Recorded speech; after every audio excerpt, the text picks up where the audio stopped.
సిలువలో క్రీస్తు చూపిన ప్రేమ విలువలేని బ్రతుకులను మార్చెను. మన కోసమే రక్తమంత కార్చెను. మనకు బదులు తానే మరణముందెను. పరమపురికి ఏకైక మార్గమాయెను. మృత్యుంజయుడు సజీవుడు యేసుక్రీస్తు అందరికీ ప్రభువు. సిలువలో క్రీస్తు చూపిన ప్రేమ విలువలేని బ్రతుకులను మార్చెను. మన కోసమే రక్తమంత కార్చెను. సమాధిలో నుండి తిరిగి లేచెను. పరమపురికి ఏకైక మార్గమాయెను.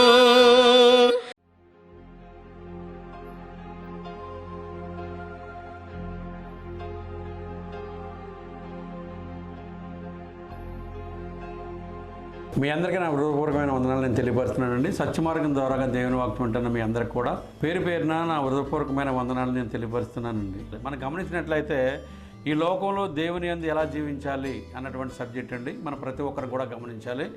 ఈ లోకంలో దేవుని యందు ఎలా జీవించాలి అన్నటువంటి విషయాన్ని మనం ప్రతి ఒక్కరు కూడా గమనించాలి. గలతీయులకు రాసిన పత్రిక 3:27 మనం గమనించినట్లయితే క్రీస్తు యేసులోనికి బాప్తిసం పొందిన మన అందరం కూడా క్రీస్తుని ధరించుకుని ఉన్నాము అన్నటువంటి విషయాన్ని మనం గమనించాలి. క్రీస్తుని ధరించుకోవడం అంటే ఆ గుణగణాలు మనలో ఉండవలసిన అవసరం ఉందన్నటువంటి విషయాన్ని మనం మర్చిపోవడానికి వీల్లేదు. దేవుడు మనకిస్తున్నటువంటి అవకాశం ఉండనటువంటి విషయాన్ని మనం మర్చిపోవడానికి వీల్లేదు. అదేవిధంగా మనం గమనించినట్లయితే కీర్తన గ్రంథము 33:13, 14, 15 వచనాలని మనం చదువుకుందామండి. యెహోవా ఆకాశం నుండి కనిపెట్టుచున్నాడు. ఆయన నరులందరినీ దృష్టించి ఉన్నాడు. తానున్న నివాసస్థలంలో నుండి భూలోక నివాసుల వైపు ఆయన చూచుచున్నాడు. ఆయన వారి హృదయములను ఏకరీతిగా నిర్మించినవాడు, వారి క్రియలన్నీ విచారించేవాడు, వారిని దర్శించేవాడు అన్నటువంటి విషయాన్ని మనం గమనించాలి. అంటే దేవుని యొక్క ఆలోచన ఏ విధంగా ఉన్నది అన్నటువంటి విషయాన్ని మనం మర్చిపోవడానికి వీల్లేదు. మరి ఈ లోకంలో దేవుని యందు ఎలా జీవిస్తున్నాం? మనం దేవుడు ఉన్నాడు అని మనం భయము భక్తి కలిగి ఉండవలసిన అవసరం ఉందన్నటువంటి విషయాన్ని మనం మర్చిపోకూడదు. మరి ఆయన ఉన్నట్లయితేనే మనం ఉన్నాము, ఆయన లేకపోతే మనం లేము అన్నటువంటి విషయాన్ని కూడా మనం గమనించాలి. అదేవిధంగా మనం గమనించినట్లయితే కీర్తన గ్రంథము 37వ అధ్యాయంలోనికి మనం వెళ్దామండి. 37వ అధ్యాయము మరి 5వ వచనాన్ని మనం చదువుకుందాం. నీ మార్గమును యెహోవాకు అప్పగించుము, అంటే నీ దారిని యెహోవాకు అప్పగించుము, నువ్వు వెళ్ళే మార్గాన్ని యెహోవాకు అప్పగించుము, నీవు ఆయనను నమ్ముకొనుము, ఆయన నీ కార్యములు నెరవేర్చును అన్నటువంటి విషయాన్ని మనం గమనిస్తున్నాం. ఆయన నమ్ముకోవడం అంటే దేవుడు ఇస్తాడా ఇవ్వడా అన్నట్టుగా నమ్మకూడదండి. దేవుడు సమస్తము ఇస్తాడన్నటువంటి దృఢ విశ్వాసంతో ఉండవలసిన అవసరం ఉందన్నటువంటి విషయాన్ని మనం గమనించాలి. అందుకని ఈ లోకంలో దేవుని యందు ఎలా జీవించాలి మనం అన్నటువంటి విషయాన్ని మనం ప్రతి ఒక్కరిని కూడా గమనించాలి. దేవుడు చూస్తూ ఉన్నాడండి. ఆయన ఆత్మస్వరూపి, ఎవరికీ కనపడ్డు. అటువంటి అప్పుడు ఎవరు చూడలేదు కదా అనుకుని మానవుని దగ్గర మనం మోసపోవచ్చు, కానీ దేవుని దగ్గర మనం మోసపోలేము అన్నటువంటి విషయాన్ని మనం గమనించాలి. అందుకే కీర్తన గ్రంథము 14:2 మనం గమనించినట్లయితే వివేకం కలిగి వెతికివారు కలరేమని ఆకాశం నుండి నరులను పరిశోధించడం అన్నటువంటి మాట అక్కడ రాయబడినట్లుగా మనం గమనిస్తూ ఉన్నాం. వివేకం కలిగి దేవుని వెతికివారు కలరేమని ఆయన యెహోవా ఆకాశం నుండి చూసి నరులను పరిశోధించిన అన్నటువంటి విషయాన్ని మనం గమనిస్తున్నాం. అంటే సమస్తము ఆయన తేటగా కనబడుతుంది అన్నటువంటి విషయాన్ని మనం మర్చిపోవడానికి వీల్లేదు. ఈ లోకంలో దేవుని యందు ఎలా జీవిస్తున్నాం? మన ఇష్టానుసారంగా జీవిస్తున్నామో ఆయన చిత్తానుసారంగా జీవిస్తున్నామో మనం ఆలోచన కలిగి ఉండవలసిన అవసరం ఉందన్నటువంటి విషయాన్ని మనం గమనించాలి. మనం గమనించినట్లయితే మరి మోషే గారు చేసిన ప్రార్థన విషయాన్ని కూడా మనం గమనిద్దామండి. మోషే గారు చాలా అద్భుతమైన ప్రార్థన చేశాడు.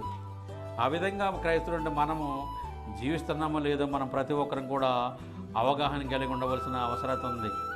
గమనించినట్లయితే ప్రభువా తరతరముల నుండి మాకు నివాస స్థలము నీవే. కీర్తన గ్రంథము 90:1-2-3 మాకు నివాస స్థలము నీవే. పర్వతములు పుట్టక మునుపు, భూమిని లోకమును పుట్టించక మునుపు యుగయుగములు నీవే దేవుడు.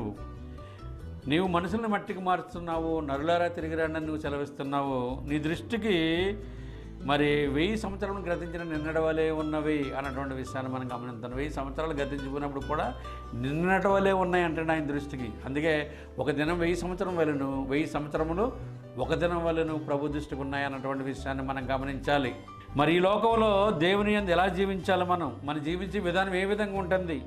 ప్రతి పునరుద్ధాన దినాన్ని ఏదో 2 గంటలు ఆయన ఆత్మతో సత్యంతో ఆరాధించి వస్తున్నామా? మళ్ళీ వచ్చి ఆదివారం దాకా మనం బైబిల్ తీయట్లేదా? మళ్ళీ వచ్చి ఆదివారం దాకా దేవుని మాటలు మనం వింటలేదా? మనం గ్రహించుకోవాల్సిన అవసరం ఉంది. కుటుంబాలను మనకు దేవుడు ఇచ్చాడు, కుటుంబాలు కట్టుకోనక దేవుడు ఇచ్చాడు, పిల్లల్ని ఇచ్చాడు, సంపద ఇచ్చాడు, సమస్తాన్ని ఇచ్చాడు దేవుడు. మనం దేవుని యందు భయభక్తులు కలిగి ఉంటున్నామా లేదా అన్నటువంటి విషయాన్ని మనం ఆలోచన కలిగి ఉండాలి. దేవుడు సమస్తాన్ని చూస్తున్నాడు అన్నటువంటి విషయాన్ని మనం గమనించాలి. అటువంటి మనం ఏ విధంగా జీవిస్తున్నాం, మన జీవన విధానం ఏ విధంగా ఉంది అన్నటువంటి విషయాన్ని మనం ప్రతి ఒక్కరం కూడా ప్రశ్న వేసుకోవాల్సిన అవసరం ఉంది. సామెత గ్రంథంలో మనం గమనించినట్లయితే 1వ అధ్యాయం 7వ వచనాన్ని మనం చదువుకుందామండి. యెహోవా యందు భయభక్తులు కలిగి ఉండుట తెలివికి మూలము అన్నటువంటి విషయాన్ని మనం గమనిస్తున్నాం. యెహోవా యందు భయభక్తులు కలిగి ఉంట తెలివికి మూలం అంటండి. ఆయన తెలివిచ్చేవాడు, జ్ఞానం ఇచ్చేవాడు, ఐశ్వర్యం ఇచ్చేవాడు, సమస్తం ఇచ్చేవాడు, ఆయన ఆరోగ్యాన్ని ఇచ్చేవాడు, ఊపిరినిచ్చేవాడు, సమస్తాన్ని ఇచ్చి గొప్ప దేవుడు అన్నటువంటి విషయాన్ని మనం మర్చిపోవడానికి వీల్లేదని మనం భ్రమపడి బ్రతుకుతుంటామండి. మన ప్రాణం మీదకి వచ్చినప్పుడు దేవుడు మనకు గుర్తుకొస్తాడు. 102 జ్వరం వచ్చినప్పుడు దేవుడు మనకు గుర్తుకొస్తాడు. అక్కడ దాకా ఉండకుండా ఆయన మీద మనం ఆనుకుని జీవించవలసిన అవసరం ఉందన్నటువంటి విషయాన్ని మనం మర్చిపోవడానికి వీల్లేదు.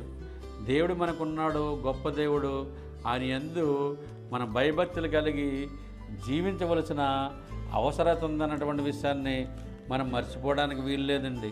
అదే ఆయన చూస్తూ ఉన్నాడు, నా పిల్లలు ఎలాగ ఉన్నారు, నా పిల్లలు ఏ విధంగా జీవిస్తున్నారు, ఆయన ఆలోచన కలిగి ఉన్నాడు అన్నటువంటి విషయాన్ని మనం మర్చిపోవడానికి వీల్లేదు అన్నటువంటి విషయాన్ని మనం గమనించాలి.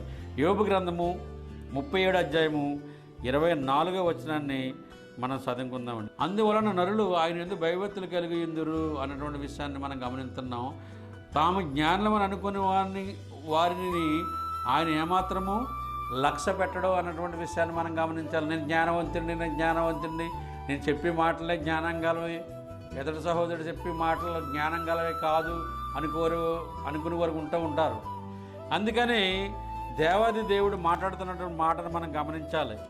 ఏమని మాట్లాడుతున్నాడంటే, మరి ఆయన అందువలన నరులు ఆయన యందు భయభక్తులు కలిగి ఇందురు, తాము జ్ఞానమని అనుకునే వారిని ఆయన ఏమాత్రము లక్ష్య పెట్టడు అన్నటువంటి విషయాన్ని మనం గమనిస్తూ ఉన్నాం. ఎవరిని లక్ష్య పెడతాడండి?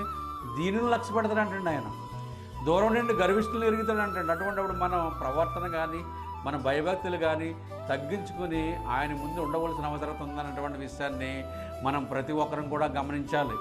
ఆ విధంగా మనం జీవించాలి. మనకిచ్చే సంపద, మనకిచ్చే ఉద్యోగం సమస్తము ఆయన దగ్గర నుంచే మనం పొందుతున్నాం. మన సొంత నిర్ణయంతో కానీ, సొంత జ్ఞానంతో కానీ, సొంత తెలివితో కానీ ఏది చేయలేమన్నటువంటి విషయాన్ని మనం గమనించాలి. ఆ విధంగా మనం జీవించవలసిన అవసరం ఉంది. అందుకే యాకోబు రాసిన పత్రిక 1వ అధ్యాయం 5వ వచనం అంటున్నాడు, దేవుని యొక్క జ్ఞానం కుదురుకున్నట్లయితే ఆయన అడగాలంటే మనం ఏమనుకుంటాం? ఎదుటి సహోదరుడి కంటే కొంచెం మంచిగా మాట్లాడినట్లయితే నేనే జ్ఞానవంతుని పొంగిపోతూ ఉంటాం. ఆయన అంటున్నాడు, మీకు దగ్గర జ్ఞానం లేదు కాబట్టి నన్ను అడగండి అంటున్నాడు. ఆయన దైవికమైన జ్ఞానం కలిగి ఉండవలసిన అవసరం ఉంది క్రైస్తవులు మనము అన్నటువంటి విషయాన్ని మనం ప్రతి ఒక్కరం కూడా గమనించాలి. ఆయన యందు భయభక్తులు కలిగి జీవించవలసిన అవసరం ఉందన్నటువంటి విషయాన్ని మనం మర్చిపోవడానికి వీల్లేదు. మరొక వచనాన్ని మనం చదువుకుందామండి. యెషయా గ్రంథము 46వ అధ్యాయంలోనికి మనం వెళ్దాము. మరి దేవుని యొక్క మాటలు ఏ విధంగా అన్నటువంటి విషయాన్ని మనం ప్రతి ఒక్కరం కూడా గమనించవలసిన అవసరం ఉంది. ఎందుకంటే జగత్ పునాది వేయబడక మునిపే ప్రేమ చేత యేసుక్రీస్తులో మనల్ని ఎన్నుకున్నాడు ఆయన. ఈ విషయాన్ని మనం మర్చిపోవడానికి వీల్లేదు. ఎలాగ ఎన్నుకున్నాడు? సిలువ మరణం ద్వారాగా మన ప్రతి ఒక్కరిని కూడా ప్రభు వారు కొన్నారు అన్నటువంటి విషయాన్ని మనం గమనించాలి. ఎన్నుకున్నాడంటే ఎన్నేసుకున్నాడు జగత్ పునాది వేయబడక మునిపే. మనకేంటి, మనం బాప్తిసం అవసరం లేదనుకుంటారు కొంతమంది. క్రీస్తు యేసులోనికి బాప్తిసం పొందిన వారే ఉచితంగా నీతిమంతులు అవుతారు అన్నటువంటి విషయాన్ని మనం ప్రతి ఒక్కరం కూడా గమనించాలి. ఆ విషయాన్ని మనం గమనించాలి. యెషయా గ్రంథము 46వ అధ్యాయము 3-4 వచనాలు మనం చదువుకుందాం. యాకోబు ఇంటి వారులారా, ఇశ్రాయేలు ఇంటి వారితో శేషించిన వారులారా, గర్భమును పుట్టింది మొదలుకొని నా చేత భరింపబడిన వారులారా, తల్లి ఒడిలో కూర్చుండి నది మొదలుకొని నేను సంగపెట్టుకున్న వారులారా నా మాట ఆలకించుడి. ముది వచ్చే వరకు నిన్ను ఎత్తుకునేవాడిని నేనే, నా తల వెంట్రుకలు నెరవే వరకు నిన్ను ఎత్తుకునేవాడిని నేనే. నేను చేసి ఉన్నాను, సంగపెట్టుకుని ఉన్నాను, నేనే నిన్ను ఎత్తుకుని రక్షించేవాడిని నేనే అంటున్నాడు ఆయన. అంటే మనకి ఏదైనా ఆపద కలిగినా, కష్టం కలిగినా, ఎరిక్ కలిగినా, ఇబ్బంది కలిగినా ఆయన భయభక్తులు కలిగి ఉన్నట్లయితే ఎత్తుకుని దింపుతాడంటండి ఆయన.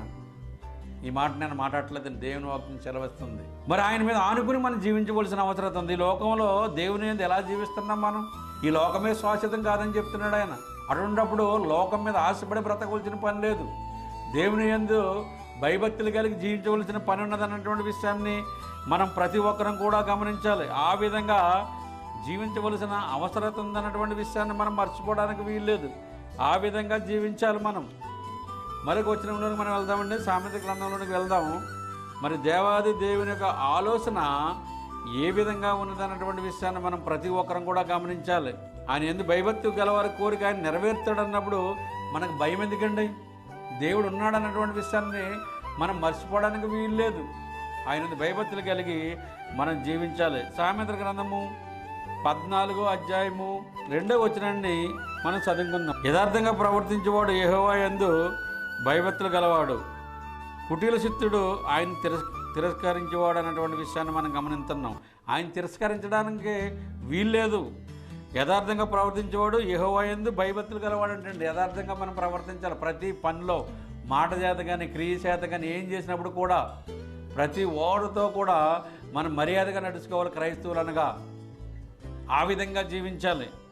కుటీల చిత్తుడిలాగా ఉండడానికి వీలు లేదు. ఈ విషయాన్ని మనం గమనించాలి. కుటీల చిత్తుడు ఆయన్ని తిరస్కరించేవాడు అన్నటువంటి విషయాన్ని మనం గమనిస్తున్నాం. ఆ విధంగా జీవించడానికి వీల్లేదని దేవుని వాక్యం మనకు సెలవిస్తుంది అన్నటువంటి విషయాన్ని మనం మర్చిపోకూడదు. సామెతల గ్రంథం 23వ అధ్యాయము 6-7 వచనాలని మనం చదువుకుందాం. ఎదుటివాని మేలు ఓర్చలేని వానితో కలిసి భోజనం చేయకము, వాని రుచిగల పదార్థములను ఆశింపకము.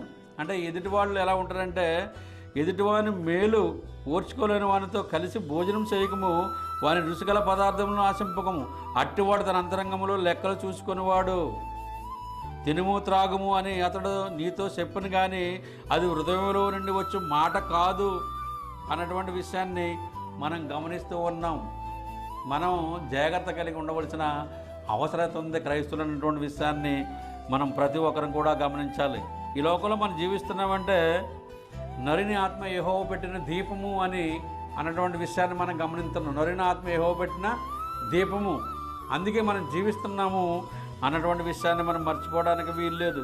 ఆయన యందు భయభక్తులు కలిగి మనం ఉండవలసిన అవసరత ఉందన్నటువంటి విషయాన్ని మనం మర్చిపోకూడదండి. అందుకే కీర్తన గ్రంథంలోకి వెళ్దామని మరొక వచనాన్ని మనం చదువుకుందాం. కీర్తన గ్రంథము 25వ అధ్యాయము 12వ వచనాన్ని మనం చదువుకుందాం. యెహోవా యందు భయభక్తులు గలవాడెవడో వాడు కోరుకోవలసిన మార్గము ఆయన వానికి బోధించును అన్నటువంటి విషయాన్ని మనం గమనిస్తున్నాం. యెహోవా యందు భయభక్తులు కలిగి ఉంటే మనకు మార్గాన్ని, మరి యెహోవా యందు భయభక్తులు గలవాడెవడో వాడు కోరుకోవలసిన మార్గమును ఆయన వానికి బోధించును అన్నటువంటి విషయాన్ని మనం గమనించాలి. ఒక మార్గం మనకు తెలియనట్లయితే ఆయన మనకు బోధించాడు అన్నటువంటి విషయాన్ని మనం గమనించాలి. ఎలా బోధించాడు? ఎవరొకరు దైవజనుల ద్వారా బోధిస్తాడు. అప్పుడు మనం వినాలి. వాక్యానికి కట్టుబడి ఉండవలసిన అవసరం ఉంది. మన ఇష్టానుసారంగా జీవించడానికి వీల్లేదు. ఈ లోకంలో గడిపే సమయం కంటే దేవునికి సమయం మనం ఎక్కువ ఇవ్వాలండి. మనం దేవునికి ఎంత ఇస్తున్నామండి? 10% ఇస్తున్నామండి. 90% మన పనిలే, 10% మాత్రమే దేవునికి ఇస్తున్నాం. అది కూడా సమయానుసారంగా ఉండదు.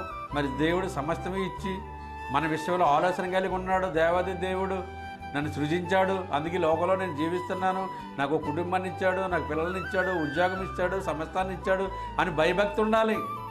ఒక యజమాని దగ్గర పనిచేసినప్పుడు భయభక్తి ఉంటుంది. జీతం ఇచ్చి యజమాని దగ్గర మరి నీకు సమస్తాన్ని ఇచ్చి ఊపిరిని సమస్తాన్ని నిర్మాణం చేసిన ఆ యజమానుడికి ఇంకా భయం కలిగి ఉండవలసిన అవసరం ఉంది. నీవు ఆ విధంగా నువ్వు జీవిస్తున్నావా లేదా అన్నటువంటి విషయాన్ని మనం గమనించాలండి.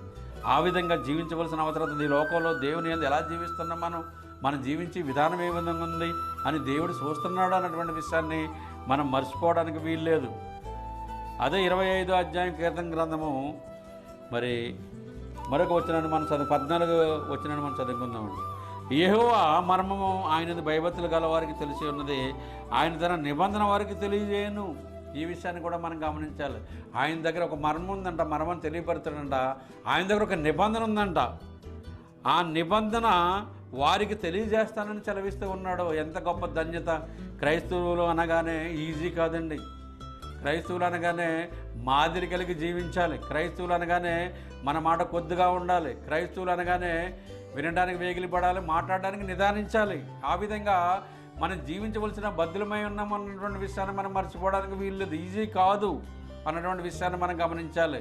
దేవుని యొక్క ఆలోచన ఏ విధంగా ఉన్నదన్నటువంటి విషయాన్ని మనం మర్చిపోవడానికి వీల్లేదు. మరొక వచనాన్ని మనం చదువుకుందామండి. యోబు గ్రంథంలోనికి మనం వెళ్దాం. మరి దేవుని వాక్యం ఏ విధంగా సెలవిస్తుంది అన్నటువంటి విషయాన్ని మనం గమనించినట్లయితే యోబు గ్రంథము 8వ అధ్యాయం 5, 6, 7 వచనాలను మనం చదువుకుందామండి. నీవు జాగ్రత్తగా దేవుని ఎదిగిన ఎడల, సర్వశక్తుడకు దేవుని బతిమాలనుకున్న ఎడల, నీవు పవిత్రుడువై యథార్థవంతుడైన ఎడల, నిత్యముగా ఆయన నీ యందు శ్రద్ధ నిలిపి, చూడండి, నిత్యముగా ఆయన నీ యందు శ్రద్ధ నిలిపి అన్నటువంటి మాటను మనం గమనిస్తున్నాం. నీ నీతి తగినట్లుగా నీ నివాస స్థలమును వర్ధిల్ల చేయను, అప్పుడు నీ స్థితి మొదట కొద్దిగా నుండినను, నీవు తుదకు నీవు మహాభివృద్ధి పొందుదువు అన్నటువంటి విషయాన్ని మనం గమనిస్తున్నాం. అంటే దేవుడు ఒక కృప ఉంటేనే మనం అభివృద్ధి చెందుతాం అన్నటువంటి విషయాన్ని మనం గమనించాలి. మన సొంత నిర్ణయంతో, మన సొంత బలంతో, మన సొంత జ్ఞానంతో అభివృద్ధి చెందము అన్నటువంటి విషయాన్ని మనం మర్చిపోకూడదు.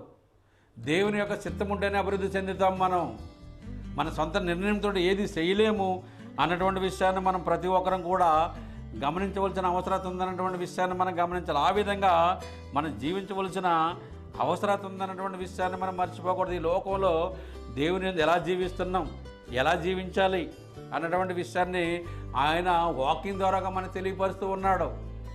మరి మన ఆలోచన ఏ విధంగా ఉంది, మన తలంపు ఏ విధంగా ఉంది, ఎంచూపి దేవుని అడగటమేనా? నువ్వు దేవుని పని చేస్తేనే అప్పుడు మన పని ఆయన చేస్తాడు అన్నటువంటి విషయాన్ని మనం గమనించాలి. మనం ఏం చేస్తాం? ఆయన పని చెయ్యం, కానీ ఆయన అడుగుతాం. ఎందుకు ఇస్తారండి? పనివాడు జీతాన్ని పాత్రుడంటే మన పని చేస్తేనే భౌతికంగా జీతం వస్తుంది. పనివాడు జీతాన్ని పాత్రుడని దేవుడు కూడా చెప్తున్నాడు ఈ మాటని. దేవుని పని చేస్తే మనకు జీతం ఇస్తాడు ఆయన, నిత్య జీవమైనటువంటి జీతాన్ని ఇస్తాడు ఆయన. ఎంత గొప్ప జీతండి! ఆ నిత్య జీవితమైనటువంటి జీతం మనకు ఎంత డబ్బు, లోకంలో డబ్బు పెట్టి మనం కొనలేనిది ఇస్తున్నాడు ఆయన. మనకు అవసరమైంది కూడా అదే అన్నటువంటి విషయాన్ని మనం గమనించాలి. దేవుని మాటలు వినాలి, ఆయన భయభక్తులు కలిగి జీవించాలి అన్నటువంటి విషయాన్ని మనం మర్చిపోవడానికి వీల్లేదు. ప్రసంగి గ్రంథంలోనికి వెళ్దామండి. ప్రసంగి గ్రంథకర్త ఏం మాట్లాడుతున్నాడు అన్నటువంటి విషయాన్ని మనం ప్రతి ఒక్కరం కూడా గమనించాలి. అంటే ప్రసంగి గ్రంథకర్త మరి ఈ భూమి మీద జీవించి జీవితం విషయంలో వ్యర్థం వ్యర్థం వ్యర్థం అంటున్నాడు ఆయన. ఎందుకంటున్నాడు ఆయన? ఎప్పటికైనా సరే మనం చనిపోయేవారు, ఈ భూమి మీద ఏ పని చేసినప్పుడు కూడా వ్యర్థమే అని చెప్తున్నాడు. అటువంటప్పుడు మనము సమయం ఉండగానే, అంటే మనకున్నటువంటి టైంలో దేవుని యొక్క పని చేయవలసిన బద్దులమై ఉన్నామన్నటువంటి విషయాన్ని మనం గమనించాలి. మనకున్నటువంటి టైంలో దేవునికి టైంకి ఎక్కువ కేటాయించాలన్నటువంటి విషయాన్ని మనం గమనించాలి. మన సొంత పనులకేమో 90%, ఆయన పనులకేమో 10%. ఎలాగ దేవుని ఆశీర్వాదాలు వస్తాయండి మనకి? మనం ప్రతి ఒక్కరు కూడా గమనించాలి. లోపం ఎక్కడుంది? మన దగ్గరే ఉన్నది అన్నటువంటి విషయాన్ని మనం గమనించాలి. ఆ విధంగా జీవించడానికి వీల్లేదు. దేవుడు ఒప్పుకొనడు. దేవుడు మన విషయంలో ఆలోచన కలిగి ఉన్నాడు అన్నటువంటి విషయాన్ని మనం మర్చిపోవడానికి వీల్లేదు. ప్రసంగి గ్రంథము 9వ అధ్యాయము 10వ వచనంలో మనం గమనించినట్లయితే, చేయుటకు నీకు చేతికి వచ్చిన ఏ పనైనా నీ శక్తి లోపం లేకుండా చేయము. నువ్వు పోయి పాతాళ మందిను పైనను ఉపాయమైన తెలివైనను జ్ఞానమైనను లేదు అని చెప్తున్నాడు ప్రసంగి గ్రంథకర్త. మనం గమనించినట్లయితే మనం చనిపోయిన తర్వాత మన పేరు మరువబడుతుందని కూడా ఆయన చెప్తున్నాడండి. ఆ విషయాన్ని కూడా మనం గమనిద్దాం. మనం చనిపోయిన తర్వాత ఏమవుతుందంటే మన పేరు మరుగుపడుతుందండి. 9వ అధ్యాయం 5వ వచనం, బ్రతికిండు వారు తమ శక్తులను ఎరుగుదురు, అయితే చచ్చిన వారు ఏమీ ఎరగరు. వారి పేరు మరవబడి ఉన్నది, వారు ఇంకా ఏ లాభము కలగదు. వారికి ఇంక ఏ లాభం కలగదు ఎక్కడ భూమి మీద. వారు ఇంకా ప్రేమింపరు, ఈ భూమి మీద ఉండరు కాబట్టి ఇంక ప్రేమింపరు, పగ పెంచుకొనరు, అసూయపడరు. సూర్యుని కింద జరుగు వాటిలో దేని యందున వానికి ఎన్నటికీ వంతు లేదంటే ఎన్నటికీ ఈ భూమి మీద ఉండగా నీవు కొటేషన్ ఒకటే చాలండి మానవుని యొక్క జీవితానికి అర్థం ఇచ్చి వండర్ఫుల్ కొటేషన్ అండి. మనం అప్లై చేసుకోవాల్సిన అవసరం ఉంది. ఆ విధంగా మనం జీవించాలి. ఎన్నిటికీ కూడా మరి వారికి ఎన్నిటికీ వంతు లేదంటండి. ఎంత భయం అవుతుందంటే కొటేషన్ చదివినప్పుడు. అందుకని ఈ భూమి మీద ఉండగానే, ఈ జయం ఉండగానే దేవుని పని చేయవలసిన బద్దులమై ఉన్నాము అన్నటువంటి విషయాన్ని మనం గమనించాలి. దేవుని వాక్యం వింటున్న మీరు దేవుని పని చేయలేనట్లయితే, నేను చెప్తున్నటువంటి వాక్యాన్ని అనేకులకి మీరు షేర్ చేసినట్లయితే అనేకులు వినడానికి ఆస్కారం ఉంటుంది.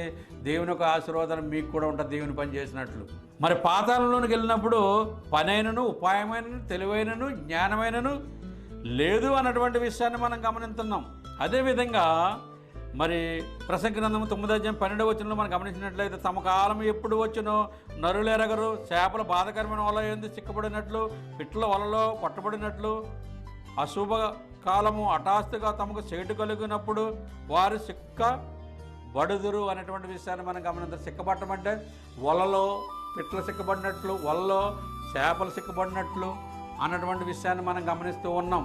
అంటే ఆయన చెప్తున్నాడు, అంటే మనం చనిపోయిన తర్వాత మనం ఇంకేమీ చేయమండి, చనిపోక ముందే దేవుని పని చేసి మనం చనిపోవాలి అన్నటువంటి విషయాన్ని మనం ప్రతి ఒక్కరం కూడా గమనించాలి.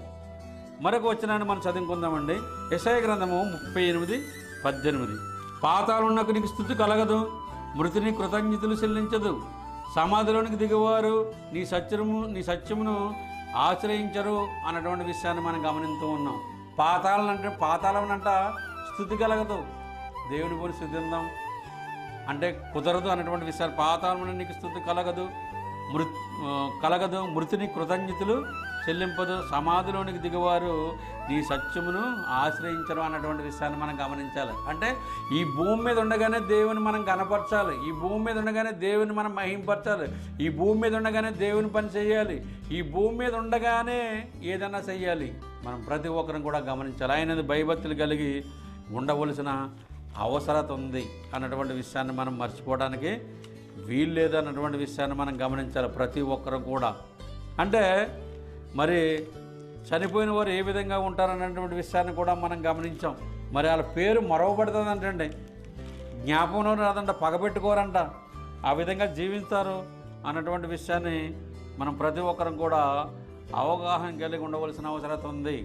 ఆ విధంగా జీవించవలసిన అవసరం ఉంది. ఈ లోకంలో దేవుని యందు ఎలా జీవించాలంటే భయభక్తులు కలిగి జీవించవలసిన అవసరం ఉంది. ఆయన చిత్తానుసారంగా జీవించవలసిన అవసరం ఉంది. ఆయన వాక్యానుసారంగా జీవించవలసిన అవసరం ఉంది. మన చిత్తానుసారంగా మనం జీవించకూడదు, ఆయన వాక్యానుసారంగా మనం జీవించాలి. దేవుడు అదే కోరుకుంటున్నాడు. ఆయన యందు భయభక్తులు గలవారి కోరిక ఆయన నెరవేరుస్తాను అని అంటూ ఉన్నాడు. అటువంటిప్పుడు మన ఆలోచనలు ఏ విధంగా ఉన్నాయి, మన ఆలోచించే విధానం ఏ విధంగా ఉందని మనం ప్రతి ఒక్కరం కూడా గమనించాలి. అదేవిధంగా గమనించినట్లయితే మరి ధనవంతుడు లాజరు విషయంలో ఆలోచించినట్లయితే, ధనవంతుడు కూడా అలాగే విర్రవీగడండి. లోకంలో ఉన్నప్పుడు ఏమి తిందుము, ఏమి తాగుదుము అని సన్నపు వస్త్రం బట్టలు ధరించినట్లుగా మనం గమనిస్తూ ఉన్నాం. మరి లాజరుని దరిద్రుడు మరి కురుపులు వచ్చి కుక్కలు నాకేంటండి ఆయన కురుపులు. అదేవిధంగా అతను కూడా చనిపోయాడు, ధనవంతుడు కూడా చనిపోయాడు. ఈ భూమి మీద ఉండగా ధనవంతుడికి వాల్యూ తెలియలేదు. అదేవిధంగా ధనవంతుని యొక్క మరి లాజరు యొక్క విధానాన్ని మనం గమనించినట్టు కథ అనుకుంటున్నారు క్రైస్తవులు. అలాగనుకోనాక వీళ్ళు ఒక హెచ్చరిక ఇస్తున్నాడు దేవుడు. అటువంటిప్పుడు మనం ఏ విధంగా జీవించాలి? మరి ధనవంతుడు అక్కడికి వెళ్ళిపోయిన తర్వాత నాకు 5 సహోదరులు ఉన్నాడు అంటున్నాడండి ఆయన. అబ్రాహామా, తండ్రైన అబ్రాహామా, నన్ను ఒకసారి వెనక పంపిస్తావా? నాకు 5 సహోదరులు ఉన్నారు, అలా చెప్పొత్తను అంటున్నాడు. అప్పుడు అబ్రాహాం అన్నారు, ఇక్కడ వారు అక్కడికి వెళ్ళడానికి కానీ అక్కడ వారు ఇక్కడికి రావడానికి కానీ మన విషయంలో ఆలోచన కలిగి ఉన్నట్లయితే ఇక్కడ వారు అక్కడికి వెళ్ళడానికి వీలు లేదని సెలవిస్తున్నాడు ఆయన. మధ్యన మహా అగాధం ఉన్నది అన్నటువంటి విషయాన్ని మనం గమనించాలి. అందుకని మరి నేను వెళ్ళినట్లయితే అబ్రాహామా నా సహోదరులకు ఎలా తెలుస్తుందంటే, బోధించే వాళ్ళు అనేక మోసేయో ప్రవర్తనలు ఉన్నారు, వాళ్ళు బోధించినట్లయితే మరి వారు వింటారన్నటువంటి విషయాన్ని, ఒకవేళ నువ్వు వెళ్ళినప్పుడు కూడా వారు నమ్మరు అన్నటువంటి విషయాన్ని అబ్రహాం గారు మాట్లాడినట్లుగా మనం గమనిస్తూ ఉన్నాం. మరి అప్పుడు మోసే ప్రవర్తనలు ఉన్నారు, ఇప్పుడైతే బోధించే బోధకులు ఉన్నారు అన్నటువంటి విషయాన్ని మనం గమనించాలి. ఆయన భయభక్తులు కలిగి మనం జీవించవలసిన అవసరం ఉంది. అప్పుడు ఎవరు గుర్తుకొచ్చారు? ధనవంతుడికి లాజరు గుర్తుకొచ్చాడు. ఈ భూమి మీద ఉండగా లాజరు గుర్తుకు రాలేదు. ఈ భూమి మీద ఉండగా లాజర్కి ఒక బిస్కెట్ కూడా ఇవ్వలేదు. అటువంటిప్పుడు లాజరు గుర్తుకొచ్చి మరి లాజరు చిటికి నీళ్ళతోటి ఒక్క డ్రాప్ గురించి అడుగుతున్నాడు అని. ఒక్క డ్రాప్ చూడండి, మరి స్థితిగతులు అలా మారిపోయి ఈ విషయాన్ని మనం గమనించాలి. మన జీవితం కూడా ఏ విధంగా మారిపోతుందో మనం గమనించాలి. దేవుడు మనకి ఎవరొకరి ద్వారాగా హెచ్చరిక చేస్తూ ఉన్నాడో మనం వింటున్న మనము ఆయన ఎందుకు భయభక్తులు కలిగి జీవించవలసిన అవసరం ఉంది. మరి ఆయన పని చేయవలసిన బద్దులమై ఉన్నాం, ఆ విధంగా జీవించాలి. మీరందరూ కూడా శ్రద్ధగా అయినందుకు నా హృదయపూర్వకమైన వందనాలు నేను తెలియపరుస్తూ నేను వాక్యాన్ని నేను ముగిస్తూ ఉన్నాను. ప్రియా పరలోకనాథ తండ్రి, మీరు గొప్ప దేవుడు, నీతిమంతుడు, యథార్థమంతుడు, మీకు అసాధ్యమైనది ఏదీ లేదు, సమస్తం మీకు సాధ్యం కనుక తండ్రి మీరు చేస్తున్న మేలు పట్ల మీ కృతజ్ఞతలు చెల్లిస్తున్నాం. ఈ లోకంలో ఏ విధంగా జీవించాలని మీరు వాక్యం ద్వారా హెచ్చరికను బట్టి మీ కృతజ్ఞతలు చెల్లిస్తున్నాం. మేము జీవించినంత కాలం మీ చిత్తానుసారంగా మీ వాక్యానుసారంగా జీవించి భాగ్యం మాకు దయచేయమని ప్రార్థన చేస్తున్నాం. మరి సత్యమైన వాక్యాన్ని విని గ్రహించి ముందు కొనసాగడానికి మీరు సహాయం చేయమని ప్రార్థన చేస్తున్నాం. అదేవిధంగా తండ్రి మీరు ఇచ్చిన అవకాశం పట్ల మీ కృతజ్ఞతలు చెల్లిస్తున్నాం. మాకు మేము తగ్గించుకుని ఇచ్చేటట్టు మీరు సహాయం చేయమని ఈ ప్రార్థన మీ పాత్రని చేర్చుకుంటారని క్రీస్తు నామమున అడిగిన ప్రార్థన చేస్తున్నాం తండ్రి. ఆమేన్. మీ అందరికి కూడా వందనాలు.